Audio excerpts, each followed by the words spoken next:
listening to Racing Rewind, brought to you by Sessions, starting the 22-23 season at Oakland Park Stud. Sessions boasts are better than 80% winners to runners, with average earnings close to $100,000. Arcadia Queenie had a peep over the right shoulder, and she's going to blow them away. Galaxy Star beats Gadding and Material Man. Welcome to Racing Rewind, proudly presented by Sessions, who stands the 22-23 season at Oakland Park Stud. If you have an opinion, send a text to 0427 789 571. That's 0427 789 571. Red Bruce and home run, but Northerly, Danny Miller, pumping away, and Northerly wins the railway from old comrade Lizzie Longlegs, flashed up on the inside. Yes, Racing Rewind, the old band's back together. Lochie and Michael, good morning, lads. Morning, Marty and Michael, listeners. Good morning, boys. It was a wet track out there yesterday. Sure was. Testing conditions. I don't think I've seen such a significant downgrade. We started off the races as a soft six, pretty much as the first was running, or probably 15 minutes prior to the first, the rain started. It was pelting down. It was definitely not a soft six for the opener, and then quickly downgraded to a soft seven after race 3, a heavy 8, and then after race 5, straight from an 8 to a 10.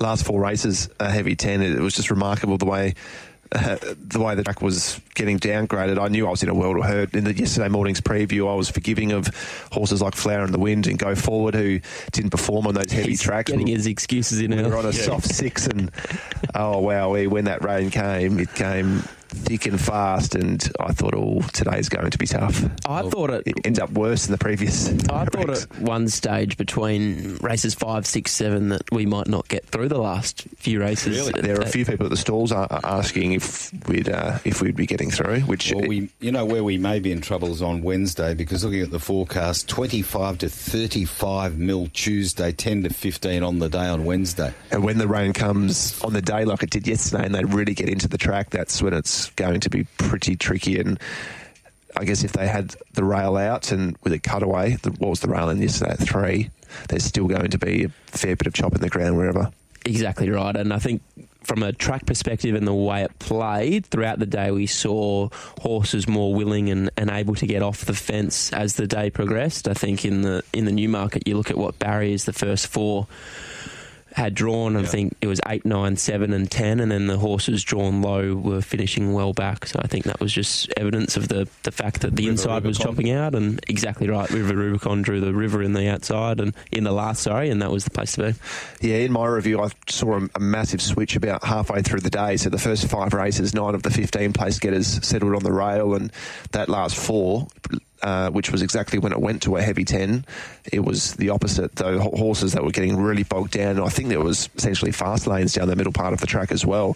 I think Lactar's ride on Nero Deo was the ride of the day to get in that perfect position out to the middle of the track. We saw a horse like Jericho Missile come from last at big odds in that fast lane to run 3rd. Then we saw River Rubicon in that same lane in the last, and a horse like Macanto was making really good ground, then switched back to the inside and just got bogged down. It was quicksand towards the end of the day, the inside part. Just got to clean up a few items here. Sunday Saviour winner from last week was Nick. So Nick, good on you. You've got a $100 TAB voucher heading your way. The Retrovision text line has been on fire today, 0427 789 571. And we've got good morning, Marty and everyone else. I hope the Belmont track will be suitable enough for this Wednesday, but with a forecast of substantial rain from late tomorrow onwards, and the curators could be fighting a losing battle against the weather. I'm also hopeful but not overly confident about it. Kindest regards. That's from Tim of Scarborough. Good on you, Tim. What's the forecast for Northam? That would be I know that sometimes is a contingency, but it wasn't the previous time this looked like happening, because Northam was getting just as much rain as Perth was. But if it is somehow missing the Avon, then that could be a an option, I assume. Potentially. From the steward's room, there was one big suspension, and that was the suspension of Clint Johnston-Porter. He has received a 9-day suspension, and that was for whip use in race number 5. Second in the space of a month. Exactly, and that's why he's received 9 days. He received 6 days last month, but now a 9-day suspension, and obviously something that Clint needs to address and look at. Yep, and one more off the text line. This is from Mel, wants Brad's tips. So Sunshine Coast, race 2, number 3. Devonport, race 6, number 2. Sunshine Coast, race 7, number 2. So it's race 2, number 3, Sunshine Coast, race 6, number 2, Devonport, and race 7, number 2, Sunshine Coast. Cleared it all up. Let's get into it. And here's race number 1, the Tab Touch West Speed Platinum Handicap over the 1400. Ginger Baker, the rest look to be struggling a little bit, although Forever Dreaming picking up around the outside from Flicker's Chance and Arnie's Boy in the straight inside the 350. The run coming now for Caramundi to come after Castillo de Largo, and then Success Play in the centre. Aldilar, Ginger Baker is coming down the outside with Forever Dreaming. Castillo de Largo is joined by Caramundi on the outside. Caramundi hit the front. Ginger Baker's coming, but Caramundi's got the lead, and Caramundi too good has beaten Ginger Baker. Castillo del Largo clear of gold merits. Then Arnie's... Caramundi takes out the opener for Steve Wolf and Sean McGrady. Box seated when the run came, when Castillo del Largo kicked. Caramundi took that run, a good win, and I think he's a horse that will only improve over a little bit more ground as well. And whilst over the last 2 years we've always said these West Speed Platinum maidens, handicaps I should say, aren't great form references, I think moving forward we can trust them a little bit more now that we have an extra crop available for these races, and I think that will see a lot of these become that little bit more stronger and more able to follow moving forward. Yeah, I agree, but mainly because this changeover of the seasons, that it's almost a changing of the guard. We saw last week's Sock-Off was a 3-year-old who had just turned 4, and so were Storm Commander and Born to Rule. So the first 3 across the line in last week's West Speed Platinum race were newly turned 4-year-olds. And then yesterday, Caramundi was only coming out of a Class 1 win at Pinjarra, which is a strong form reference, especially for a 58 plus, but previous form was good, had showed ability as a 3-year-old, now as an early season 4-year-old, gets the job done there yesterday. So I think they're probably the horses to target now, those early season 4-year-olds in these type of races. After this race, I thought the rail must have been red hot. The winner settled in the box seat. The second horse settled 3 back the fence. The third horse led. So it was a real rails in run affair. But as we touched on before, as the day worsened, the track conditions certainly changed. But Ginger Baker, I thought, was a really good effort. He's not usually a first up horse, but has performed at 72 plus level in the past, so he was really well placed into that Zero Metro win race there yesterday. And Castillo del Largo, both of the runs back this time in have been really, really good. Think he's in for a good campaign. Agree. 1,400 metres for Castillo del Largo yesterday. He's a horse that has shown the ability to stretch out in trip 1,600, 1,800 metres. So you'd think over that type of journey where it really turns into a one-paced affair, he'll come into his own and will only improve again. Gold Merits hit the line really well as well, and horses like Forever Dreaming and they looked really plain coming down the middle part of the track. It was just bizarre. Halfway through the day, you literally just did a complete swap, that horses down the middle part of the track were in the better going and the horses on the inside were the quicksand. But for these first couple of races, you want it to be towards the inside. I think that's another thing we need to touch upon in regards to the track, and I learnt this after the run of Gold Merits, is that a lot of horses may have picked up the bridle in the home straight once they balanced up, but between the 400 and the 600 around the bend, that was when they lost a lot of ground. Gold Merits actually had the back of Ginger Baker, who lost by a nose in running, but at the 400 there was probably 4 or 5 lengths between them because she just didn't handle that bend and getting into that really tough going. So perhaps she's one to follow on a better track next up. Race number 2, the free entry to Belmont Park Plate. This was over the 1,000 metres. Music is just in front. On the outside, Rev It Up and Baby Paris pulls out 3 wide. Zubolts goes up 4 deep. The Great Hoyer is just off them, followed by Invader. In the straight they run. Rev It Up on the outside of Play That Funky Music. Baby Paris is joining in on the outside. The Great Hoyer struggling a bit behind them. Invader, Zubolts down the centre, but Baby Paris has raced up and shot to the front and looking good. Race is clear now. It's Baby Paris opening up. Play That Funky funky music. Rev It Up. Invader's coming late. Might be able to snatch second, but Baby Paris does it well. By a length and 3/4, Invader got second. Yeah, wonderful return here by Baby Paris. Beats Trespassing and Play That Funky Music with Rev It Up back in fourth. Sure was, Marty. Terrific ride from Peter Nucky. 1 out, 1 back from barrier 8 of 8 within the first 200 metres of the race. When they rolled along, Baby Paris at the back of Rev It Up, and I think if you took the 230 about Baby Paris, you would have been on really good terms with yourself.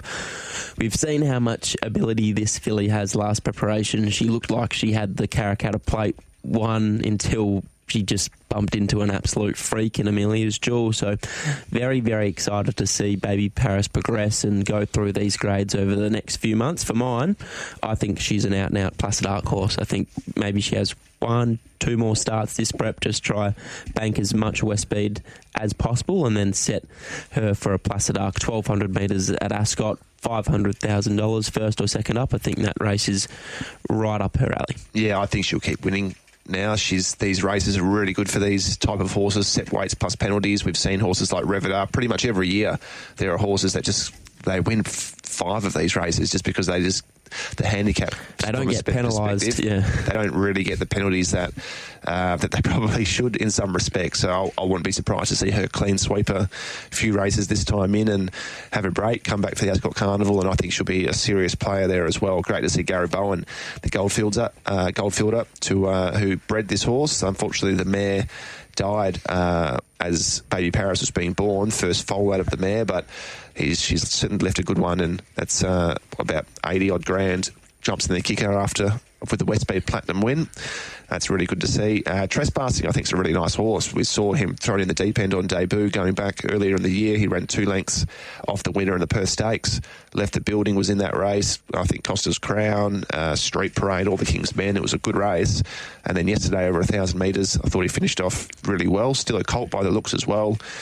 Outside of that, Play That Funky Music, I thought was a good effort to A, lead up Rev It Up, who's one of the faster horses going around, and B, get the better of her and beat her home by almost half a length. Absolutely. I thought that was the best run of his prep. For mine, he just seems like he's continuing to improve with more racing. He seems very green, and that was on show on debut at Cow, and then he won his second start, and I just feel he's continued to improve heading to the races every couple of weeks. So maybe in 6 months' time, he's a horse that will really come into his own and learn what it's all about. But I agree, I thought that was a good run, and Rev It Up wasn't disgraced. I think whilst you said that horses can win 4 or 5 races at these set weights and penalties conditions, Rev It Up has done exactly that. She's won 5 from 9 now, and I feel that it's becoming just that little bit harder for her, 58.5 with Holly's Claim. I still thought it was a good effort, but she's going to be a hard horse to follow moving forward. Yeah, 3 seconds. I'm just trying to think of a horse that maybe like a Mia Dolce. Mia Dolce, Jace Buckley's horse. I was thinking of a horse that's one of just was really dominant in these type of races and sort of struggled, I guess, if lack of a better word, for when they eventually got out of these type of races into ratings companies. So I'd think that may be the case for Rev It Up, but gee, I'd love to own her. I think she's banked about $500,000, actually over $500,000, including West Speed. Without doubt.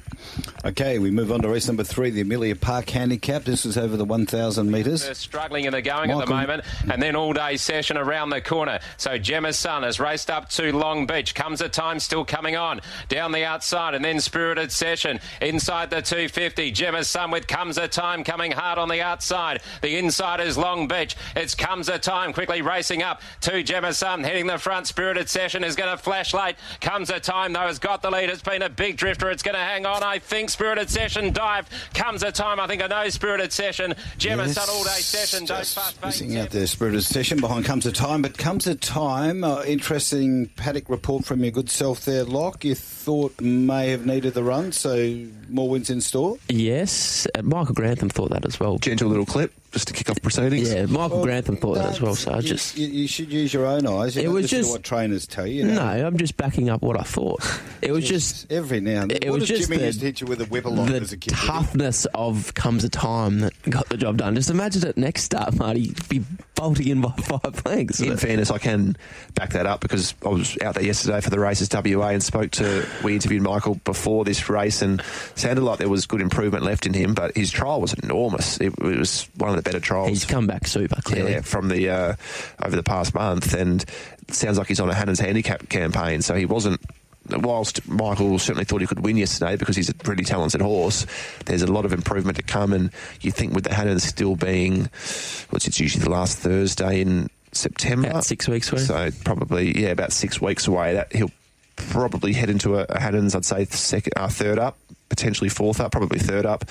There'd be a lot more improvement to come from that, and it was a really good effort. 60.5 kilos, gave the runner-up 6.5 kilos, so Clint said after the race he actually had cover for a fair way in the run because Gemma's Son, who was in the breeze, was 3 horses off the fence, but still a really good effort by Comes a Time there yesterday, who flies fresh and gets through the going with no worries at all. He does. I just love his versatility with Michael Grantham. We saw under the care of Justin Warwick, he was quite often missing the kick but was running really good races over the 1,000, but last preparation Michael opted to stretch him out to 12 and 1,400 metres, and he's just bomb-proof essentially. He has good gate speed now. He puts himself somewhere in the first 4. He doesn't have to lead. He doesn't have to be ridden in a certain manner. He's just the complete galloper, and I'm really keen to follow him next start because I just feel he hasn't reached his ceiling. I feel like he probably goes to an 89 rater now, and I think he's capable of winning a listed race in time. Just off the records, off subject somewhat, the Hannons this year is shaping up to be a really good race. Who's going? Every man and his dog sounds like they're aiming a horse up at this stage. I think it happens every year that a lot of people say they want to target a Hannons a few months out, and then by the time the Hannons comes around, they don't actually have the horse to take to Kalgoorlie. But at this stage, it seems like plenty of people are very interested to go to Cal. And outside of that, Gemma's Son, first up, thought was a really good return. You'd think there'd be a win in him this preparation. He's obviously proven in higher grade, these 72-plus races. He does get weight after the claim, but still well-placed going off his peak performances throughout his career.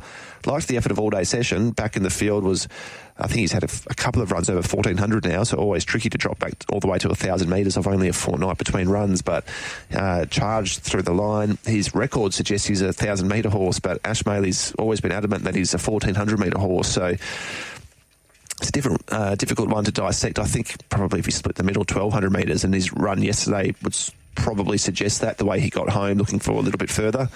And Don't Fuss has been really tough. He's been off the track every single run this start, cannot draw a barrier, and still only beaten a couple of lengths there yesterday. Main talking points though, the favourite in Time the Outburst, we know that she pretty much leads every start. She couldn't even settle in the first 3 there yesterday. She just really struggled with that heavy track, and also pulled up with an issue after the race, and the same can probably be said for Long Beach and Bain Tempest track-wise. Agree. Interestingly, Comes a Time by Sessions, Spirited Session by Session, and All Day Session by Sessions. Wet track sire. And he just tinkered with the gear there with Comes a Time? Yeah, he did. Blinkers off, visors on. Perhaps he thought the horse may have been waiting for them a little bit, so just having that little opener on the outside of the blinkers, maybe that helped Comes a Time too. Race number 4 was the Crown Perth Handicap over the 2,100 metres. Has got the lead. Wide out, Flower in the Wind. Overthought. Dancing Jack coming through. And then All Man in the straight. He goes for Alimantaria. Dancing Jack getting up on the inside. Then Overthought. Followed by Flower in the Wind. Alimantaria and Dancing Jack the inside. Then Overthought, Flower in the Wind, Alimantaria from Dancing Jack, and then Flower in the Wind and Overthought. In front, Alimantaria, Dancing Jack, Overthought, the outside keeps cutting, but it's Alimantaria in front of Dancing Jack, Overthought and Alimantaria, too good. Alimantaria has won from a photo. Overthought's on the outside of Dancing Jack. Dancing Jack had second wrapped up. There it is, Alimantaria. And that was Brad Parham. Steering for Tara Itstein, beats Overthought, Dancing Jack, All Man back in 4th. At this stage, Loch, it was 4-1. You were sort of up on the ropes. Richie Bell was pounding you. You were sort of looking at the ref and saying, I need a standing 8 count here. And did I get this one? No, don't think you did. No, I did. You actually got the score wrong. You didn't tip this. I did. You were on Dancing Jack. That's 8654. It's in front of me. I did. I think at this stage, this stage of the day, in a little 6-horse field where Flower in the Wind we know doesn't handle the wet going, Alterno actually has a heavy track embargo on it. It clearly doesn't handle the wet track and subsequently was beaten 36 lengths.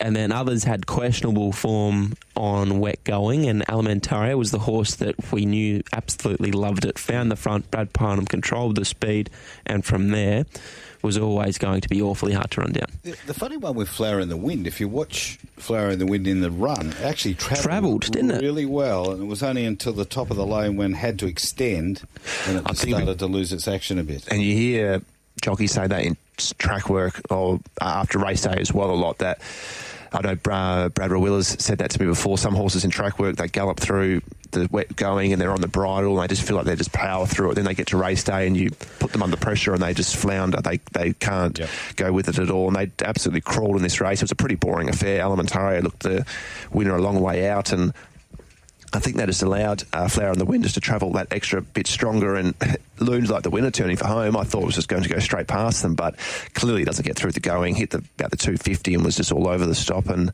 ended up peaking on her run badly. So I do think she goes really well, this horse. So back on top of the ground.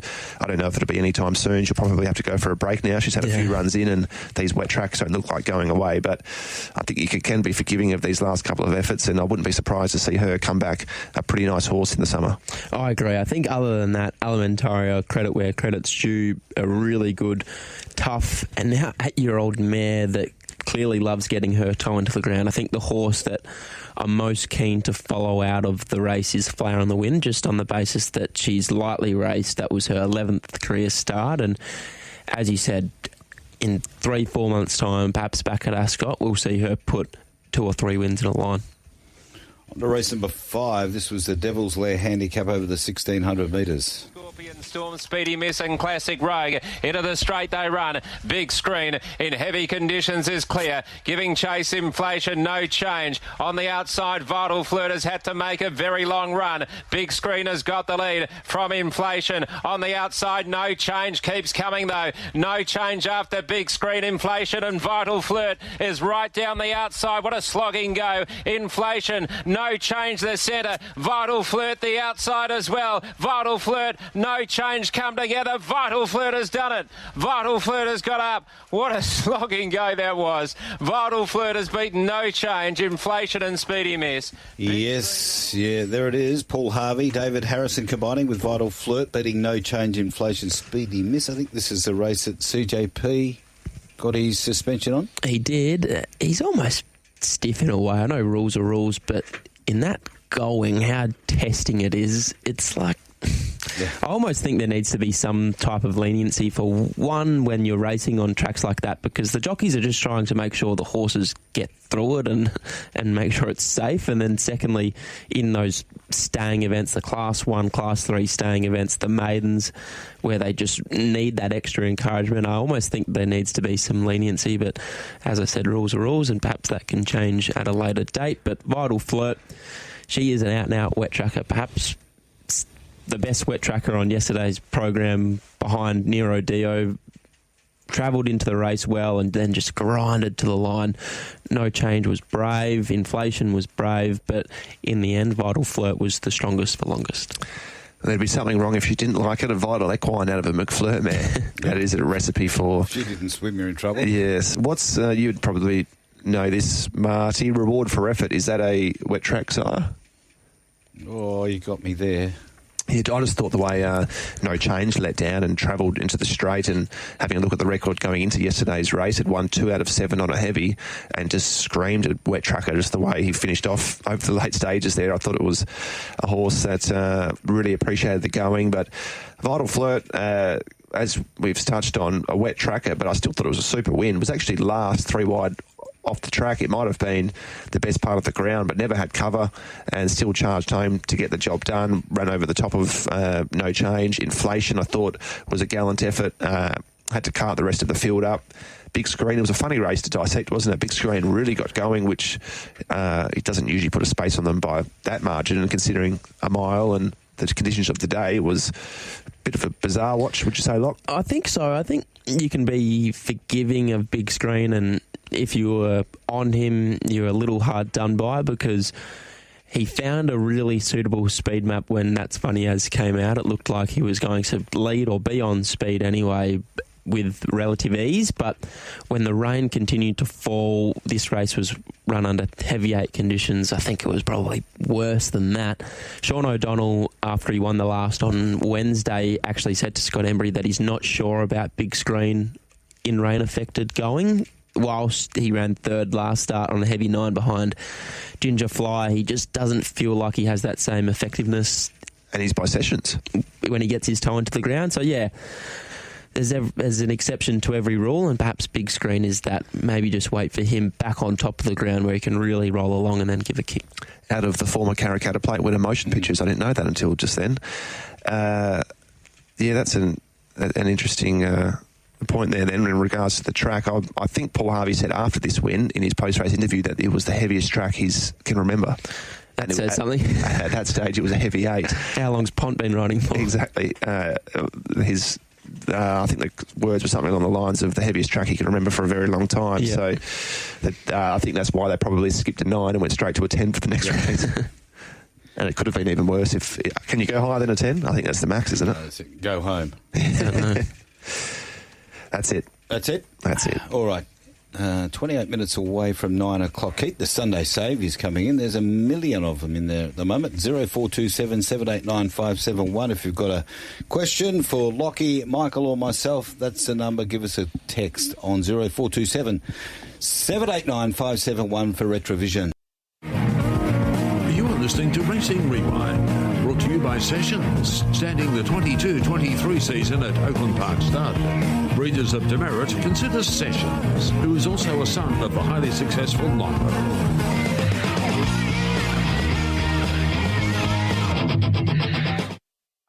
Around the bend, Olga Louise at the inside, the outside sock off. The grey Cashaway is just off them, looking to try and get out. Has to go back towards the inside, and behind them is Mantelli getting up on the inside as Go Forward as well. Inside the 250, and it's sock off, and on the inside, Cashaway's coming through. Goes to Walk State of Power coming down the outside. Cashaway hit the front, goes to Walk State of Power coming. Cashaway just in front, but goes to Walk State of Power. Grab it, goes to Walks, goes home too well, and goes to Walks as one from State of Power and Cashaway, and then came Olga Louise. Yes, Neville and Lactar combining there to beat State of Power. Just can't get the head in front on the line. Cashaway in third and Olga Louise fourth. Goes 2 Walks. I think he's a very quirky horse. After his last start, I spoke about the fact that I had discussed with Lucky his run, and he mentioned to me that he let down, and then there was a horse to his outside that let down at the same time as Go 2 Walks, and he almost pinned his ears back and resented it. But yesterday afternoon, barrier 10 of 10, Neville gave credit to Lucky in that he chose this race for Goes 2 Walks pretty much because he had drawn 10 of 10, and it's their belief that he appreciates galloping room and just being in free air, and that's pretty much what came to the fore yesterday afternoon when Lucky asked him for an effort at the 200 metre mark. He gave him a couple with the right hand. He really took off and then switched it through to the left, and it was a nice sustained run all the way through to the line. I think this is a nice little 60 plus, to be honest. State of Power is very honest. Cashaway looks like he'll win plenty of races, and Olga Louise is a very, very fast mare. So good win for Goes 2 Walks, and that's now 6 career wins from 25 starts. And obviously the faster they go, the better with his racing pattern. But he just travelled so strong coming into the corner. Even though he was a long way back, he was the horse that you probably wanted to be on in running. State of Power becoming a bit of a bridesmaid, but with the apprentice going off and the senior going on, did concede Goes 2 Walks. I think it was Goes 2 Walks about 3 kilos from the last start effort. Racing well, State of Power, but just hasn't been able to get the job done. I really like the effort of Cashaway. This is when the track... It was evident you needed to be towards the outside fence. Was back there in the box seats, chased a really hot speed set by Olga Louise and Sokoff, 2 of the fastest horses in WA, and was on that less favourable part of the inside track and hit the line really strongly still to finish third. Leading into yesterday's race, the horse had won 3 of 5. Pinjar, 1,000 metre straight winner, but also had won at the Belmont 1000 before.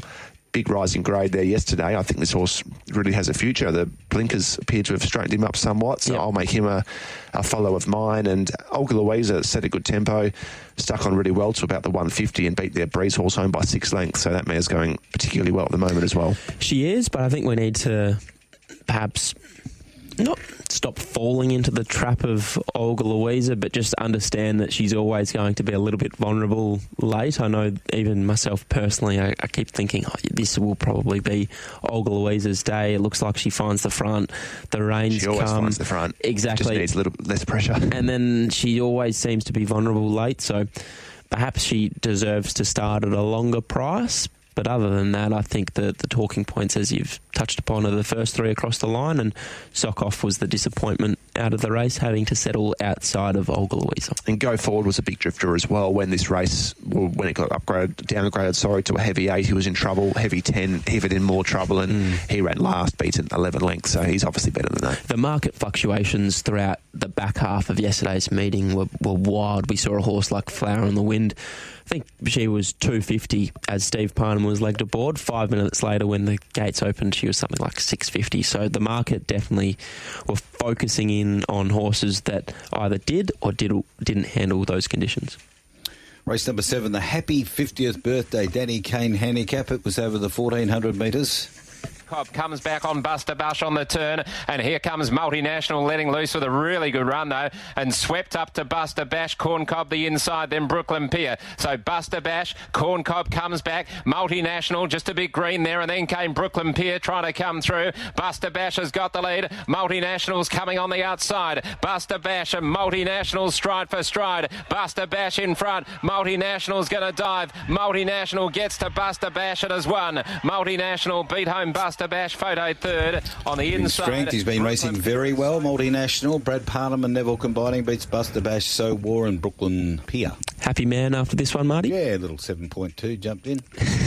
1,000. 7.2 to 1. Multi. Just for the unhinged listeners. Yeah, Baby Paris into Multinational for Marty Young. Multinational, I really like this horse. He's in really good form, isn't he? Oh, he's just flying. I love him as a type. He's very, very tough, and I think he's just better than 72 plus grade. I really like how Neville's been placing him all campaign. Brad Parnham clearly handles him very, very well. Settled in somewhat of an awkward 1 out, 1 back, 3 deep / position, and from there travelled into the race really well. I think the danger in the run was always Buster Bash, and Brad Parnham just tracked that horse and just kept him in his sights as they straightened up for home, and then Multinational was just too good late. Great ride, and that Fanta form has just proven to be an absolute gold mine. Multinational finished second to him last week, and geez, Fanta's just been running unbelievable times. Everything behind him just keeps winning. Ginger Flyer, Benji's. Yep, Mr. Mount Walker as well last week. So that's a real form reference to follow, even though he didn't race yesterday. But I think Fanta perhaps is a real horse to keep an eye on moving forward. But Multinational, versatile as you mentioned, can do it from different positions now. Can do it in different grades. So I think he's got a really bright future. Buster Bash is a follow of mine though. Set outside that hot tempo, hit the front, and second up 1,400 metres. We've seen this horse race really well up to a mile, and he's actually won over 1,700 and 1,800 metres. So I think he's a horse that we can keep following. And So War, I think this was a good ride by Brandon Louis, but more so telling with the fast lane that I'll touch on the next few races that I thought was quite evident. So War's fall back the fence, then found his Brandon extricated him off the fence to the outside of the track on straightening, and when he hit that outside bit, it was just obvious. He just went zoom straight down the outside and ended up snatching third from near last. So that was when the track really started to play towards the outside, and outside of that, I thought the other horses were in 4th and 5th in Brooklyn Pier, and Corn Cob was sound, and Probity, the second favourite, short price, second favourite, very, very plain.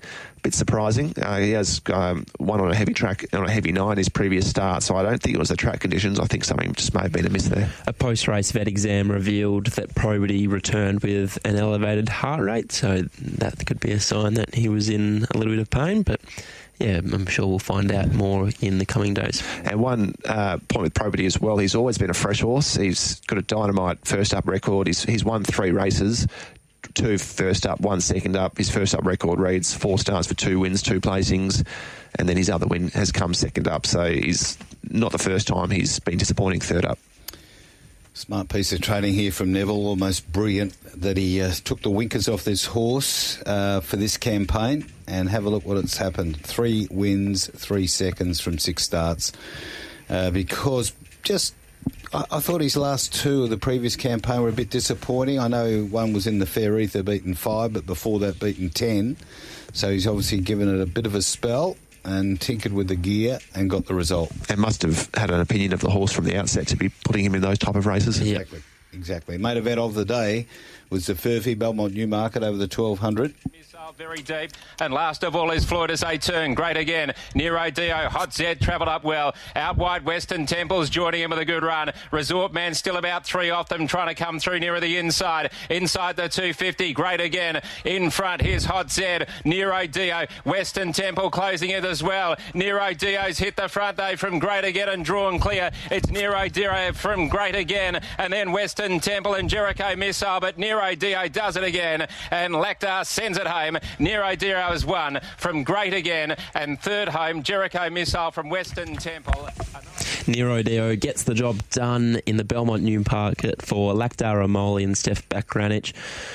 An interesting race to dissect, Michael, because I don't think many people expected Nero Dio to essentially be outside the leader as soon as the gates opened, but he just jumped so well. I don't think that was Lucky's intentions either, but because of how well the horse jumped, he went and rolled with the punches, and in the end, that's probably what won the horse the race. Yeah, it may not have been his intentions, but I'll pay him some credit and say I think it's clearly the right of the day. It was terrific, just the way that race, the pattern seen to that part of the day. You didn't want to be too far off them, and you wanted to be in that sort of 1 out, 3 back, 3 off type of line. And he landed 1-1 essentially, and always looked to be in a really commanding position there. The query was always going to be how strong he'd be at the end of the 1200, 59.5 under handicap conditions, but he ran over the top of them late. Interesting, Steph was saying after the race that perhaps was a little bit underdone in the 1200 metre race the start prior, but yesterday was super, and you'd think that opens up a few more doors to him now as well, that he's won a stakes race with 59.5. Okay, well, let's hear from the beaten. Shooting to win. Broodmare owners, take note. Shooting to win is rooting for you. Get in now. Contact Adrian Brown, 0438 944 299. Resort Man. Yeah, because he drew in, we're on the worst part of the track and he really didn't handle the heavy 12. Thanks, mate. Heavy 12. Clint Johnston-Porter, Star Align. No, very happy with the run. Probably got a little bit further back than I would have liked to, but coming to the corner, I thought I was actually a real good chance. He probably just got bogged down, and being first up, probably just needed to run a bit. Thanks, mate. Craig Staples, Always. Yeah, very hard from barrier 1 with a heavy track. I got stuck on the inside in the heavy part of the track, so he went super really, but yeah, the winner's on the outside. Thank you. Jason Brown, Caracapo. Yeah, just struggling a bit at this stage. Thank you. Brad Parnham, Floyd. I thought he ran a really good race for him. I probably got a little bit far back coming into the straight, but he mowed it home well, and probably up to 14 he'll go even better. Jason Whiting, Hot Zed.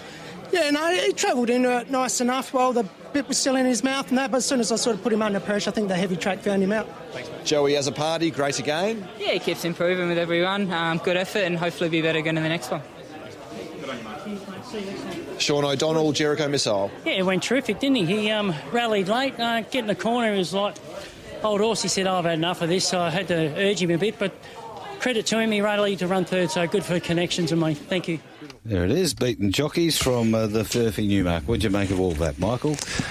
Well, from the race, I thought it was clearly, as I think it was Craig Staples mentioned, just the outside of the track dominated, and a horse like Jericho Missile, who went around probably the rank outsider, if not the second rank outsider of the field, settled last, hit that same lane that Sowell was in the previous race at big odds, that River Rubicon was in the last, and just flashed to run third, which was a surprise, but in review, not as much of a surprise. Great again. I think Jaden Lyle's got this horse going really well. He's we mentioned Nero Dio and Vital Flirt. I think Great Again's probably as good a swimmer as anyone. And that was a good effort there yesterday. But Western Temple's a horse that I'll be following. loved his first 2 runs back. He was off the track there yesterday. Peter Fernie said prior to the race he probably would have liked the race to be 1,400 at this stage of his preparation now. He was second up there yesterday, and I think he'll probably go to a race like the Farnley, and whenever that is, maybe in a fortnight's time prior to the Heatons, and just cannot draw a barrier, this horse. If he draws a gate, if he can get a rider like Paul Harvey, Clint Johnston Porter aboard, I think he could be going very well in a race like the Farnley, and mainly in the Heatons. I agree. Western Temple, Pete has him absolutely flying at the moment. The other key takeaway I took out of the beaten jockeys you did yesterday, Michael, was Jason Whiting's comments on Hot Zed, and that was that he travelled and the bit was in his mouth until he asked for an effort, and then at that point he just had nothing, and that was the theme of yesterday for a lot of riders and horses, that, as we touched upon earlier, when the bit was in their mouth they travelled, but then when they asked for the effort, nothing was there. Floyd hit the line really well first up. I thought that was an eye-catching run from the back of the field. I thought Star Align was quite good. Clint Johnston Porter was really positive about him after the race. That's another horse going to the Hannon's Marty. So out of this, going down the page, Western Temple will, Hot Zed won't, Star Align will. So there's a couple out of this race, but maybe even Resort Man might even be a nice enough. I think Michael Lane said after his last win, Cal wouldn't suit Resort Man, so that's a note for him. So probably the 2 Fernie horses out of this, and you said Caracapo's going as well. So sorry, 3 horses out of this race probably go to the Haddons. I think the Farnley will be a different setup though. That's the next hand. We have the Idyllic Prince in 2 weeks. Yep. In 2 weeks, which is Wait for Age, and then I think the Farnley's the week after, which is a handicap from memory. Probably 2 weeks. Sorry? 2 weeks after. 2 weeks after, okay. So it's probably a different style of race than what we see here with Nero Dio. Wouldn't be going to 1,400, you wouldn't have thought? No. When Marty and Shorty interviewed Steph prior to 8 o'clock, it sounded like the Black Heart Bart in around 6 weeks' time under set weights and penalties was potentially Nero Dio's next run. Back at Ascot? No, that's at Belmont. Okay, yeah, because I thought, just having a look at it this morning, I thought he was a really interesting horse. It looks like Steph bypassed the entire Ascot season last season, and he's just an out-and-out wet track, out-and-out Belmont horse. So with his current rating, I was thinking, do you start to think about maybe Winterbottom might be a stretch, but a race like that, but it appears like he's just a winter horse? I think so. Steph has also said throughout this campaign that this is the most sound he's ever been. So I think if you give him and set him for a race like the Black Heart Bart, you know how well he goes fresh, you know how well he goes at Belmont. Hopefully he runs well there. And then beyond that, you can pick 1 or 2 races out throughout the Pinnacle series, and hopefully he can stand up to racing at Ascot, because on his day, he has such a great deal of ability, but as we all know, he just appreciates getting his toe into the ground. And Jericho Missile, having run third, was the lowest rated horse in yesterday's race too, eligible for 72 pluses and the like, so he's a horse that we could probably be following as well. Now, one off the text line here from Billy from Baldivis. Nero Dio, what a champ, should be tried over East. That's from Bill from Baldivis. Probably the right type of horse to do it. He likes it cut out of the ground. Yeah. Absolutely, and we're probably not giving him as much credit as he deserves. But when I said Winterbottom's a stretch, because we still don't really consider Nero Dio one of those Group 1 type sprinters, do we? Oh, I think it'd be a top 5 chance in a Winterbottom, pending he handles the track. I'm starting to think the same, but over East will just open up a lot more doors for him, that's for sure. Race number 9, the Paul Taylor Handicap. It was over the 1,200 metres, run in driving rain. As they come around the bend, Kia Ora Star has raced up to Pooley on the inside. Strathmore Rose, Weapon Sun to the outside. Rain of Fires joining in. River Rubicon is underneath it. And then came Holy Ghost, Kia Ora Star. Strathmore Rose the outside. Purely tries to fight. Weapon Sun is coming down the outside as well. Strathmore Rose hit the front of the price. Weapon Sun's coming after it strongly though. McCanto and down the outside. River Rubicon swooping late. River Rubicon right down the outside, grabbed the lead, and River Rubicon has won from Strathmore Rose, Weapon Son and McCanto, and then Rain of Fire. There it is, River Rubicon. Sean McGruddy, Steve Wolf, that famous combination, combine and win. Beats Weapon Son, Strathmore Rose, McCanto back in 4th. A double for the combination, and a horse that I think has above average ability. I think he's an out-and-out Saturday horse. That was his 5th win from only 9 career starts now, and it seems like he's versatile, can be on speed, on top of the ground, can be back back with his toe into the ground and gets the job done. Just seems like a really trustworthy horse. And second up yesterday, you'd think he still has a little bit of improvement left in him. So I'm sure River Rubicon's a horse that punters can continue to follow. Yeah, I think you can follow him with a lot of confidence. This horse, Other One Son's one of the initial pre-post favourites for a railway stakes. Other One Son finished half a length off him last preparation, giving him 4.5 kilos. So I think he has a lot of upside and terrific ride by Sean McGrady. I don't think anyone's riding better than Sean at the moment. And again, that fast lane yesterday when he found it, I don't think River Rubicon was ever getting beaten. Like the return of Weapon Son, though, has been ultra consistent since joining Lindsay's Yard. Appears to have turned the corner somewhat. Did show good ability early doors and is now back to his best. Thought it was a good ride by Holly to get in from the draw and then turning for home went on the outside of the other horse towards that better going. Laid in late, but still thought it was a nice enough ride. And Rogers, by his own admission, his horses aren't going as well as what they have done previously. But I think Strathmore Rose was the sign of perhaps the wheels are starting to turn a bit there yesterday. Loomed like the winner and was only beaten half a length. Macanto, as we touched upon, a super run, just wanted to lay in back into the inferior ground late. I think that was the telling part. If you watch River Rubicon and Macanto, they're probably both travelling similarly, and then River Rubicon outside fast lane, Macanto towards the inside. Probably would have run third if he had stayed where he was, but just got bogged down late in that heavy going. Okay, we'll take a break and come back with horses to follow. You're listening to Racing Rewind. You are listening to Racing Rewind, brought to you by Sessions, standing the 22-23 season at Oakland Park Stud. Sessions has more runners in the top 2% of earners than almost all stallions in Australia, including I Am Invincible and Zoostar, as per Blue Bloods Issue 3 2022.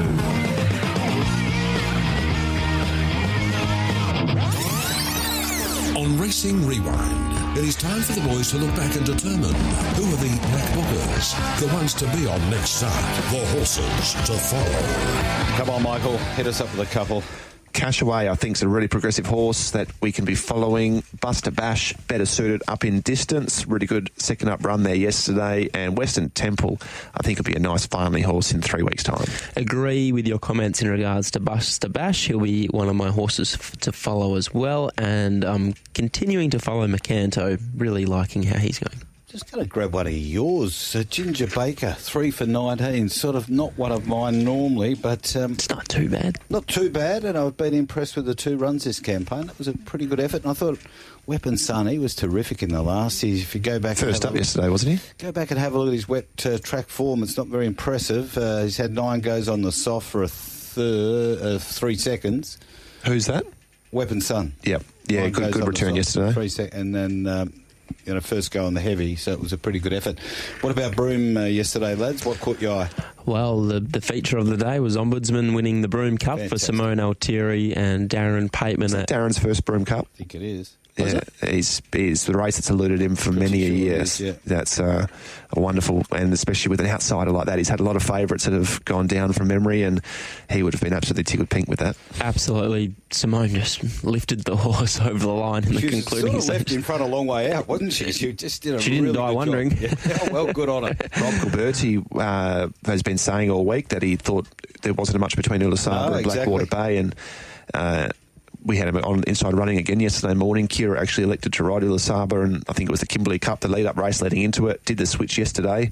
Blackwater Bay 370, Ulasaba 40-1. Yeah. Massive discrepancy, and ran a fast-finishing second. And just how well Luke Campbell's going at the moment. He rode another double there yesterday and whipped through to the left, whipped through to the right. He can do a lot that these 3-kilo claiming apprentices can't usually do.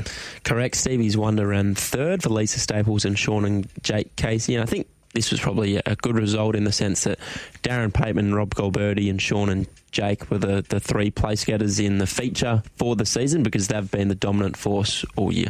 Yeah, it was good to see Powerful win too after going down in the sprint on Tuesday. Just having a look at the Calcutta to see who the winning purchaser was for Ombudsman. So where do you get all these Calcutta feeds Tuhi Marsden. Okay, not sure who that was, but Harrow drew the horse. Oh, Harrow drew it. I wonder if he stayed He's just got connections everywhere, Marty. No, this was posted to social media. I think maybe Broom's page or somewhere up there I saw.